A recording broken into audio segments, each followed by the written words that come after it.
ਸਲਾਮ ਅਲੈਕੁਮ ਜੀ।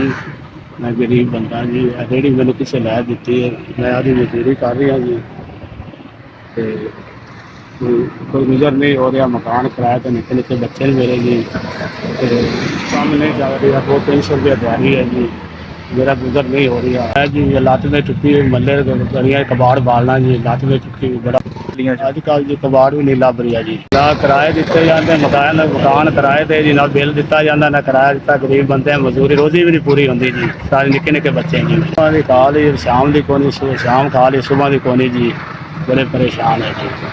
रात में टुटी मेरी मजबूरी, मेरे को तुरया नहीं जाता। ये तो सवाल में कार्य और कुछ नहीं सकना जी। ये करना काम और में काम नहीं होता जी। जाने लग जाए मेरा निज़ाम घर का सीधा हो जाए जी। बड़ा परेशान है मैं, बड़ा मजबूर है, गरीब हूँ, परेशान हूँ। मेरी मदद कर दो पाक, कुछ मेरी मदद करोगे अल्लाह पाक तारे बड़े बड़े सोने रस्ते खोल देगा थोड़ा मालक। मैं बड़ा गरीब काज होया, गरीब बंदा जी, परेशान है।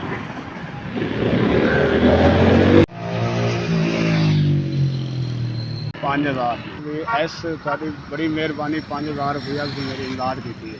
एस गने तो गना दे, परेशानियाँ तो दूर कर दे सोना मालक। मदीने पाक की हज करा दे।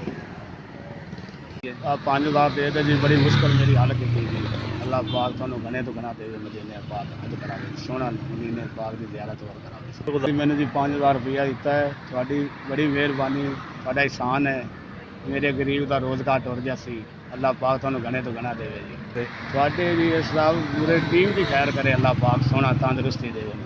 कितने पैर रखो उत्ते खैर जी थोड़ी। अल्लाह पाक तंदुरुस्ती देवे तो मदीने वाला करम करे। थोड़ा इस रुपये 5000 दिता पहुँच गया जी।